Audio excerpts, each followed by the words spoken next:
एक गांव जिसका नाम कोलागढ़ है, उसी गांव के पास वाले जंगल में एक व्यक्ति अपने काम से घर की तरफ वापस आ रहा था।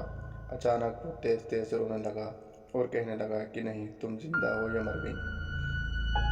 पहले उस गांव में कोई भी भूत प्रेत की बातों पर विश्वास नहीं करता था, पर उस दिन के बाद धीरे धीरे गांव वालों के मन में आत्माओं को लेकर डर बैठ गया। कोलागढ़ गांव में कुछ ऐसा हुआ था कि उस गांव में एक औरत थी जिसका दिमाग कुछ ठीक नहीं था। उसका पति भी एक घटना में मर गया था। तब से वो कुछ अजीब सी हो गई थी। कुछ गांव वाले उसे पागल भी कहते थे। एक बार की बात है, जब रात को गांव का एक आदमी जिसका नाम बद्री था, वो वो शहर की ओर कुछ ज़रूरी काम से निकल पड़ा। गांव से आने जाने का एक ही रास्ता था। बद्री जंगल से गुजर रहा था कि गांव से कुछ दूर ही जंगल में उसे एक औरत की लाश पेड़ पर लटकती हुई नजर आई।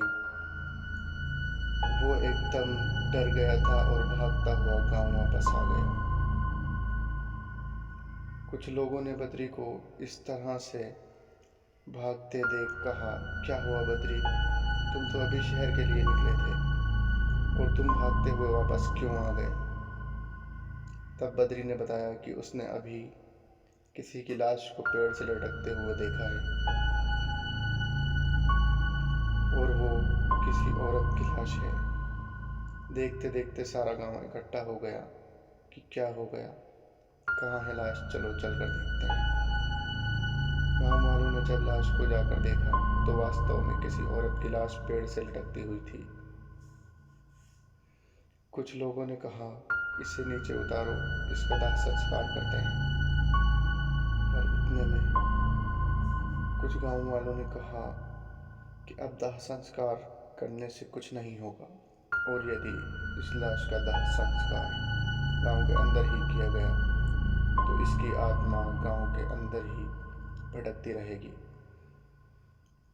इस आपसी बहस के कारण गांव वालों ने उस औरत की लाश को पेड़ से लटकता हुआ ही छोड़ दिया, और अब वो आत्मा बन गांव के हर किसी व्यक्ति को नजर आती है।